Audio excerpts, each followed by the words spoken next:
ଆସନ୍ତୁ ଜାଣିବା ଆଜି ଗୋଟିଏ ନୂଆ କଥା ଯେ କି ଡେରିରେ ଶୋଉଥିଲେ ଆପଣ କ'ଣ ଅସୁବିଧା ଭୋଗ କରିବେ। ଗୋଟିଏ ରିସର୍ଚ୍ଚରେ ଜଣାଯାଇଛି ଯେ ରାତିରେ ଡେରିରେ ଶୋଇବା ଦ୍ୱାରା ବହୁତ ଖରାପ ହୋଇଥାଏ ଦେହ ପାଇଁ। ବୈଜ୍ଞାନିକମାନେ ଅନେକ ସମୟରେ ବିଭିନ୍ନ ପ୍ରକାର ଜିନିଷକୁ ନେଇ ଗବେଷଣା କରିଥାନ୍ତି, ଫଳରେ ସେମାନେ ଏହା ଦ୍ୱାରା ଅନେକ କିଛି କଥାର ସନ୍ଧାନ ପାଇଥାନ୍ତି, ଯାହାକି ପ୍ରତ୍ୟେକ ବ୍ୟକ୍ତି ଜାଣିବା ନିତାନ୍ତ ଜରୁରୀ। ତେବେ ବୈଜ୍ଞାନିକମାନେ ଅନେକ ଗବେଷଣାରୁ ଏହା ଜାଣିବାକୁ ପାଇଛନ୍ତି ଯେ ଜଣେ ବ୍ୟକ୍ତି ପ୍ରତିଦିନ ନିହାତି 7ରୁ 8 ଘଣ୍ଟା ଶୋଇବା ଜରୁରୀ, କାରଣ ଏତିକି ଘଣ୍ଟା ଶୋଇବା ଦ୍ୱାରା ଜଣେ ବ୍ୟକ୍ତି ସୁସ୍ଥ ଓ ସ୍ୱାସ୍ଥ୍ୟବାନ ହୋଇଥାଏ। ଏଥିସହିତ ସେ ଦିନସାରା ସତେଜ ଅନୁଭବ କରିଥାଏ। ଏତଦ୍‌ବ୍ୟତୀତ ଶୋଇବାର ସଠିକ୍ ସମୟ ଉପରେ ମଧ୍ୟ ଧ୍ୟାନ ଦେବା ଉଚିତ। ସଠିକ୍ ସମୟରେ ଶୋଇବା ଏବଂ ଉଠିବା ଦ୍ୱାରା ଶରୀରରେ ରୋଗ ପ୍ରତିରୋଧକ ଶକ୍ତି ବୃଦ୍ଧି ପାଇଥାଏ। ଏହା ସହିତ ହୃଦ୍‌ଘାତ, ମଧୁମେହ ପରି ରୋଗ ହେବାର ଭୟ ନଥାଏ।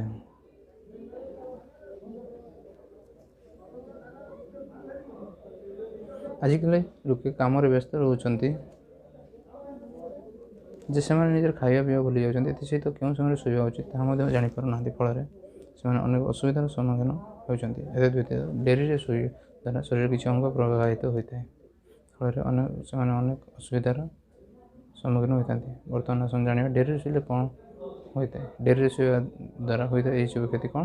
ଆଜିକାଲି ଅନେକ ଲୋକ ରାତି 2ଟା 3ଟାରେ ଶୋଇଥାନ୍ତି, ସକାଳ 10ଟା 11ଟାରେ ଉଠନ୍ତି। ତେବେ ବିଶେଷଜ୍ଞମାନଙ୍କ ମତରେ 7ରୁ 8 ଘଣ୍ଟା ଶୋଇବାର ଅର୍ଥ ଏହା ନୁହେଁ ଯେ ଆପଣ ରାତିରେ ଡେରିରେ ଶୋଇବେ, ସକାଳୁ ଡେରିରେ ଉଠିବେ। ଯଦି ଆପଣ ସଠିକ୍ ସମୟରେ ନ ଶୁଅନ୍ତି, ତେବେ ଆପଣ 7ରୁ 8 ଘଣ୍ଟା ଶୋଇଲେ ମଧ୍ୟ କୌଣସି ଫାଇଦା ନାହିଁ, ବରଂ ଏହା ବଦଳରେ ଆପଣଙ୍କର କ୍ଷତି ହୋଇଥାଏ। ବିଶେଷଜ୍ଞମାନଙ୍କ କହିବା ଅନୁଯାୟୀ ରାତିରେ ଡେରିରେ ଶୋଇବା ଦ୍ୱାରା ଏହା ଫୁସ୍‌ଫୁସ୍ ଏବଂ ଲିଭର ଉପରେ ପ୍ରଭାବ ପକାଇଥାଏ, ଫଳରେ ଏହି ଅଙ୍ଗ ଖରାପ ହେବାର ଅନେକ ଆଶଙ୍କା ଥାଏ, ଯେଉଁ କାରଣରୁ ହୃଦ୍‌ଘାତ ସମେତ ଅନେକ ଶାରୀରିକ ସମସ୍ୟା ଦେଖାଦେଇଥାଏ।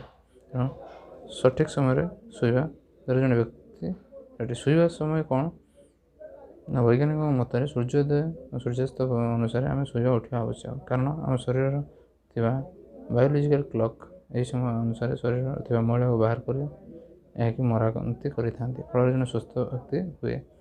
ତେଣୁ ଜଣେ ବୟସ୍କ ବ୍ୟକ୍ତିଙ୍କୁ ରାତି 10ଟାରୁ 11ଟା ମଧ୍ୟରେ ଶୋଇବା ଆବଶ୍ୟକ ହୋଇଥିବା ବେଳେ ଯୁବା ବୟସୀ ଲୋକମାନେ ରାତି 9ଟାରୁ 10ଟା ମଧ୍ୟରେ ଶୋଇବା ଉଚିତ। ଏପରି କରିବା ଦ୍ୱାରା ଜଣେ ବ୍ୟକ୍ତି ସକାଳୁ ଠିକ୍ ସମୟରେ ଉଠିଥାଏ ଓ ନିଜକୁ ସୁସ୍ଥ ଅନୁଭବ କରିଥାଏ।